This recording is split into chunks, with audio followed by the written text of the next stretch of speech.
Ravi de vous retrouver pour cette nouvelle page d'information. Bonsoir à tous et bienvenue dans ce 19h à la une de ce soir. Pour un service WASH, eau, assainissement et hygiène dans les établissements de santé au Mali d'ici 2030, les acteurs du domaine ont exprimé un besoin de plus de 38 milliards de francs CFA. Ce chiffre a été communiqué lors d'une table ronde sur le financement de cette feuille de route. Les détails dans ce journal. La rencontre entre le parti FASODE et le M5 RFP Malikoura a permis d'évoquer les questions brûlantes de l'actualité malienne. L'extraction de l'or, la délivrance des permis, la crise énergétique, tout a été évoqué.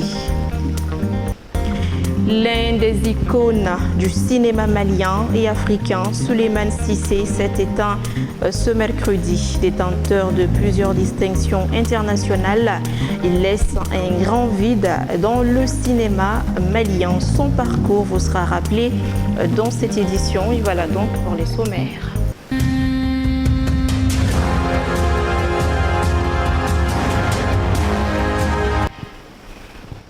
Bienvenue si vous nous disait tout de suite dans les titres, la question de l'extraction de l'or, la délivrance des permis, la crise énergétique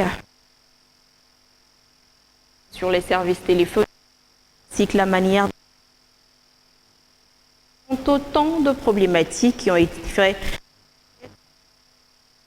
entre le parti FASODE dirigé par Mohamed Ali Bachili et le M5 RFP présidé par mercredi 19 février 2000 au siège du parti avec Amadou Diarra et Zakaria Omar Keïta. La crise énergétique, l'extraction de l'or, la délivrance des permis, la détérioration du système éducatif et la cherté de la vie sont parmi les principaux problèmes auxquels notre pays est confronté depuis un certain temps. Comment faire face à cette crise multidimensionnelle ? Et pourquoi ne pas débattre efficacement ces préoccupations quand des personnalités telles que Mohamed Ali Bachili, président du parti FASODE, Modibo Sidibé, Madame Si Kadiatousso et Cheikh Oumar Sissoko se retrouvent autour de la même table. En effet, l'extraction de l'or et la délivrance des permis sont devenues des préoccupations car elles sont à l'origine de plusieurs drames depuis quelques années. Le président du parti FASODE a ainsi appelé les autorités à prendre des mesures pour y faire face. Nous exhortons ces autorités à créer de la transparence sur la création de ces concessions minières, la délivrance des permis à ces étrangers-là et quels sont les cahiers de charges qu'ils doivent avoir. Où est-ce que ce tort-là s'en va? Quelles sont les retombées pour les populations qui sont ainsi victimes de l'exploitation? On n'a pas oublié d'évoquer la crise énergétique qui plombe le pays depuis 2 ans. L'ancien ministre de la Culture, Cheikh Oumar Sissoko, a proposé une solution en se tournant vers notre voisin, la Côte d'Ivoire, pour résoudre cette crise énergétique au bénéfice du peuple malien. À ces problèmes s'ajoute la cherté de la vie. Dans ce contexte, le projet de texte instituant de nouvelles taxes sur les services téléphoniques, un sujet particulièrement sensible, a été débattu. Maître Mohamed Ali Bachili a exprimé ses réserves, qualifiant ces prélèvements d'injustes. Mais moi je dis déjà qu'il n'est pas juste, parce qu'un membre du CNT me dit que lui il ne veut pas diminuer de 1 franc ce qu'on lui donne. Mais pourquoi on le prend sur moi? Le CNT qui gère l'État, qui est au cœur des solutions de l'État, et lui qui a bénéficié de ses fonctions sans même être un élu. Et lui, il ne veut pas sacrifier 1 franc de ce qu'il gagne et il croit qu'ils ont le droit de mettre la main dans ma poche pour prendre mon argent. Enfin, cette rencontre entre le parti FASODE et le M5 RFP Malikoura a permis au président du M5 RFP Malikoura de lancer un appel au peuple malien, l'invitant à se tenir debout pour un Mali croix.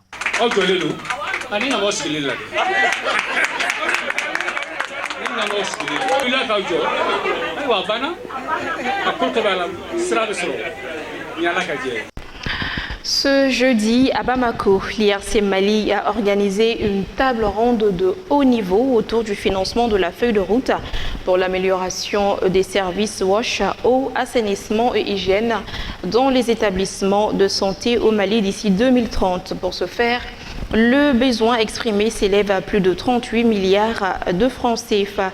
Cette initiative a réuni les acteurs clés des services WASH, les partenaires techniques et financiers, ainsi que les représentants des autorités pour aborder les enjeux critiques à l'accès aux services WASH dans les structures de santé.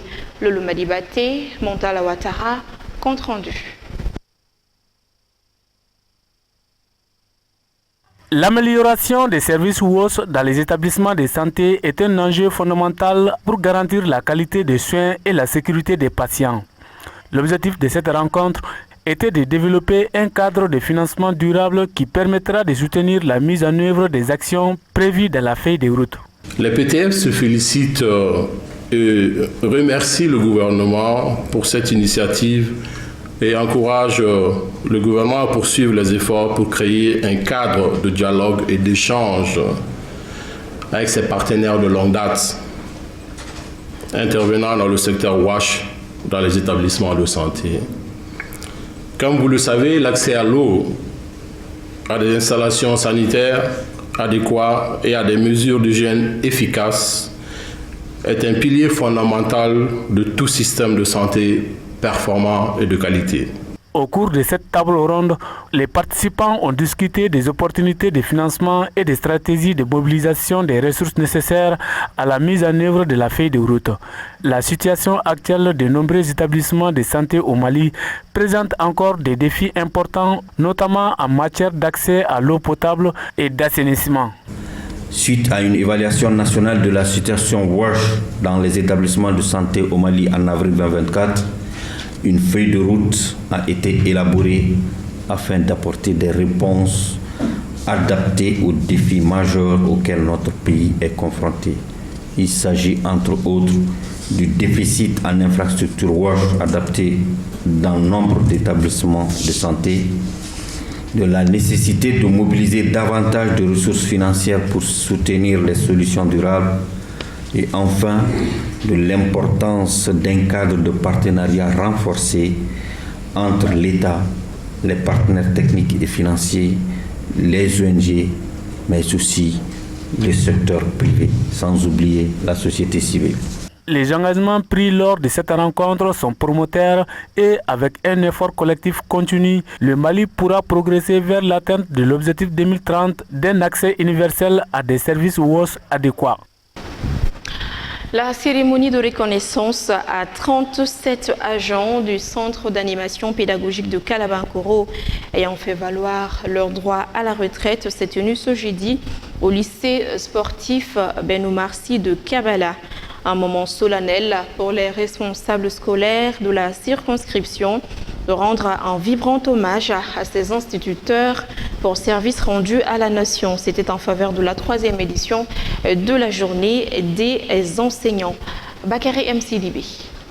Cette cérémonie de reconnaissance coïncide avec la journée de l'enseignant célébrée par l'Académie d'enseignement de Kalabankoro. Un moment privilégié pour les responsables scolaires de l'Académie de reconnaître l'engagement de ces 37 personnels enseignants qui ont désormais fait valoir leur droit à la retraite. Avec une profonde émotion et immense respect que nous nous réunissons aujourd'hui pour rendre hommage à celles et à ceux qui ont sacré la vie de la mission d'enseignant. Car elle coïncide aujourd'hui par ce qu'on a dit, journée de l'enseignant, est un moment privilégié pour reconnaître, n'est-ce pas, l'engagement de ceux qui ont forgé l'esprit et bâti les fondations, n'est-ce pas, de savoir de notre nation. Nous, on va le dire, il nous a hissés au sommeil. Il faut qu'on reste, Je dis, nous serons restés et nous allons garder notre place de leader. Et je crois que c'est ce qu'on s'est dit. Vous avez été une source d'inspiration pour nous tous. Les plus hautes autorités voudraient que chacun de vous continue à servir l'État à sa manière. Moi, personnellement, je voudrais inviter nos aînés à écrire sur leur parcours, leur carrière, puisque maintenant, nous sommes déboussolés. on n'a plus de repères. Je voudrais que ces ouvrages que vous allez écrire nous servent de boussole pour nous orienter. Engagés pour les questions relatives à l'enseignement dans la commune, le parrain et la marraine ont tenu à féliciter ses partants à la retraite après des années de carrière. Très honorés par cette marque de reconnaissance, les récipiendaires n'ont pas caché leur satisfaction tout en réaffirmant leur disponibilité au service de l'éducation nationale. Les jeux sont remplis de larmes. Après des dizaines d'années, des décennies au service de la nation, en parcourant de Caille jusqu'à Kidal. Aujourd'hui, votre acte nous honore pour certains et pour beaucoup même pour la première fois. Vraiment, l'enseignant c'est le plus riche des fonctionnaires. Mes collègues me chargent de vous dire, mes collègues retraités, si on devrait revenir sur terre après notre départ pour le jugement dernier et si nous devrons retenir et revenir, nous serons enseignants. La remise d'attestation de reconnaissance aux désormais retraités et aux partenaires de l'Académie d'enseignement de Kalabankoro, un sketch de sensibilisation sur le maintien des enfants à l'école ont été des temps forts de la cérémonie. Par ailleurs, pour la 8e fois consécutive, la Banque malienne de solidarité, BMSSA, a organisé ce jeudi 20 février 2025 sa traditionnelle journée de solidarité. Dénommée BMS Cadeau, cette initiative vise à aider les couches défavorisées à faire face au mois béni de Ramadan. Omar Kouita. Ce don d'une valeur de 25 millions de francs CFA offert aux veuves militaires, la pouponnière de Niamana et l'Union malienne des aveugles du Mali est composé de vivres et de non-vivres. Le geste qui vise à soutenir les couches vulnérables en cette veille du Ramadan a été hautement apprécié par les bénéficiaires. Cet acte philanthropique vient toujours à une période déterminante. Il traduit également l'engagement de cette institution financière de contribuer pleinement au bien-être de nos cibles, surtout en cette veille du mois de Ramadan. Tout le monde vit aujourd'hui les difficultés du moment. Mais malgré tout, la BMS n'a pas du tout dérogé à cette règle. La vie sans la vue est bien possible. Donc la BMS se charge aujourd'hui de leur donner un sourire à la veille de ce mois de Ramadan qui se profile à l'horizon. Nous apprécions cet important geste humanitaire qui s'ajoute à de nombreuses autres donations faites ici par votre banque pour semer la joie dans les cœurs des pensionnaires du CAPF. Ces dons contribueront à prendre en charge des besoins vitaux des enfants du centre d'accueil de placement familial. Devenue une tradition à haute portée sociale, la journée de solidarité BMS Gadon vise à apporter le sourire aux personnes vulnérables selon les responsables de la banque. Le service social de l'armée avec des denrées alimentaires, riz, sucre, mil, d'une valeur de 15 millions de francs CFA. L'Union malienne des aveugles avec des denrées alimentaires, riz, sucre, pâtes alimentaires et huile, d'une valeur de 5 millions de francs CFA. La pouponnière de Niamana avec des produits essentiels pour des bébés, lait, poudre, farine, infantile, sucre, couches, étables, savon et poudre pour une valeur de 5 millions de francs CFA. Ces dons, bien que modestes, sont un témoignage concret de notre engagement à apporter un peu de lumière et de confort dans la vie de ceux qui en ont le plus besoin. La solidarité ne doit pas se limiter à des simples paroles, elle doit se traduire par des gestes concrets. C'est pourquoi notre établissement continuera à agir pour soutenir ceux qui en ont besoin.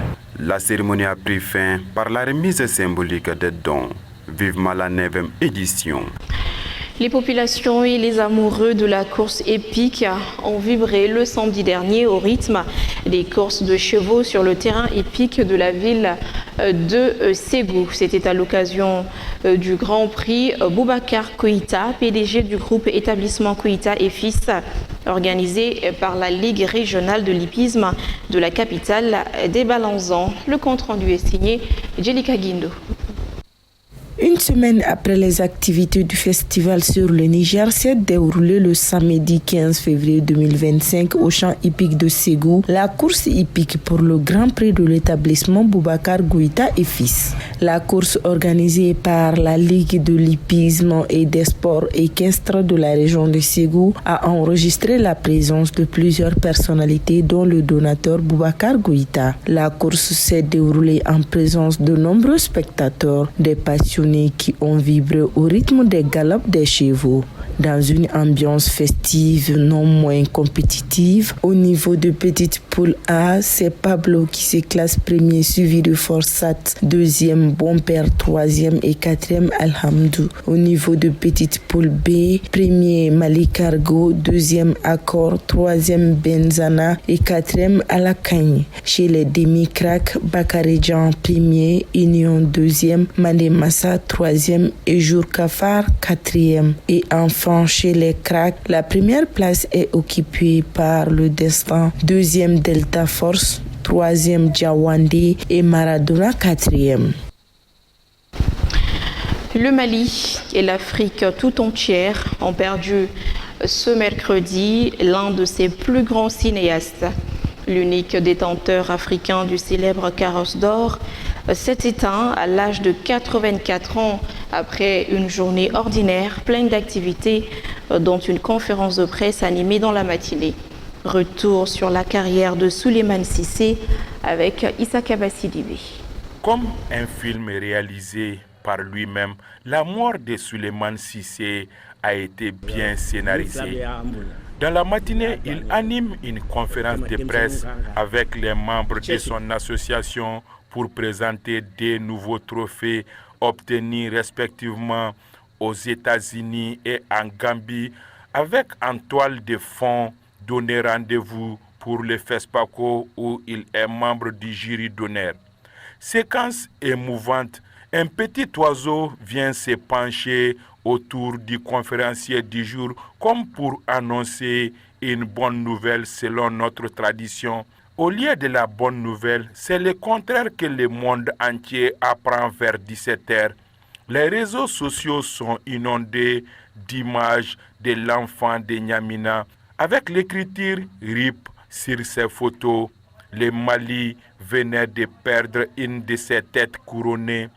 Né le 21 avril 1940 à Bamako, Souleymane Cissé fréquenta l'école fondamentale de Bozola, puis le lycée de Bamako. En 1964, il s'envola pour Moscou, ex-IRSS, et l'Institut des hautes études supérieures de la cinématographie de Moscou. Il revient au Mali en 1969 avec son diplôme de réalisateur en poche. Le service cinématographique du ministère de l'Information du Mali le récupéra comme caméraman reporter. Souleymane Cissé est le premier réalisateur à soulever 2 fois le prix de l'étalon de Yenanga du FESPACO et le premier Africain à monter sur le podium du Festival du cinéma de Cannes en France avec le prix spécial du jury en 1987. Entre autres récompenses d'importance internationale, il a reçu en 2011 le Grand Prix hommage au 7e Festival international du film Black de Montréal. Ce prix lui était décerné pour l'ensemble de son œuvre pour sa contribution exceptionnelle à l'industrie du cinéma en général et au secteur du cinéma indépendant et africain en particulier. Ses films Bara le travail, Fien le vent, tous deux récompensés par l'étalon de Yenenga au FESPACO seront mieux accueillis. Mais c'est Yélé La Lumière, prix du jury à Cannes en 1987, qui les révélera enfin au grand public et qui est étudié au baccalauréat français en 2011-2013 par la sélection cinéma et audiovisuel. Souleymane Cissé a été membre de plusieurs jurys, dont celui de la sélection officielle du Festival de Cannes en 1983 et celui de la Ciné-Fondation du Festival de Cannes en 2006. Son film Millet en 2009 a été présenté en sélection officielle au 62e Festival de Cannes en 2009. Le travail de Souleymane Cissé lui a permis d'être élevé au rang de commandeur de l'Ordre national du Mali, officier de l'Ordre du Burkina Faso et commandeur des arts et des lettres de France. Le 17 mai 2023, à Cannes, lors de l'ouverture de la quinzaine des cinéastes au cours du festival de cinéma et de cette ville française que Souleymane Cissé avait reçu le Carrosse d'or, cette distinction de ses pairs cinéastes pour l'ensemble de ses œuvres cinématographiques, il devient ainsi le deuxième Africain à être élevé à un tel niveau de reconnaissance après le Sénégalais Sam Ben Ousmane. Il fait partie des rares cinéastes titulaires de l'étalon de Yenenga à posséder son statut grandeur nature sur le boulevard du cinéma en plein cœur de la capitale burkinabé. Discret dans toute sa vie, c'est cette discrétion qu'il a choisie pour se faufiler ce mercredi 19 février dans l'autre monde. Souleymane laisse derrière lui un FESPACO 2025 orphelin, des comédiens inconsolables et des compatriotes nostalgiques. Dors en paix, Nyamina Solo.